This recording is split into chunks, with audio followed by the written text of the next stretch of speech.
Hello friends, இன்னைக்கு ஒரு சூப்பரான குழம்பு ரெசிபி பார்க்கலாம். வெந்தய குழம்பு எப்படி செய்யுதுன்னு பார்க்கலாம். இதை நீங்கள் ஒரு 2-3 நாளைக்கு கூட வச்சு சாப்பிடலாம். நல்லா டேஸ்ட்டாக இருக்கும். இப்போ வாங்க எப்படி செய்து பார்க்கலாம்.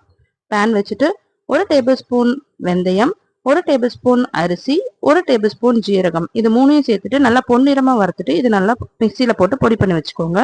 இப்போ அதே பேனில் 3 டேபிள் ஸ்பூன் நல்லெண்ணெய் ஊற்றிக்கோங்க. 1 ஸ்பூன் கடுகு, 1 ஸ்பூன் உளுத்தம்பருப்பு போட்டு தாளிச்சுக்கோங்க. இப்போ இது கூடவே ஒரு கொத்து கருவேப்பிலை சேர்த்துக்கோங்க.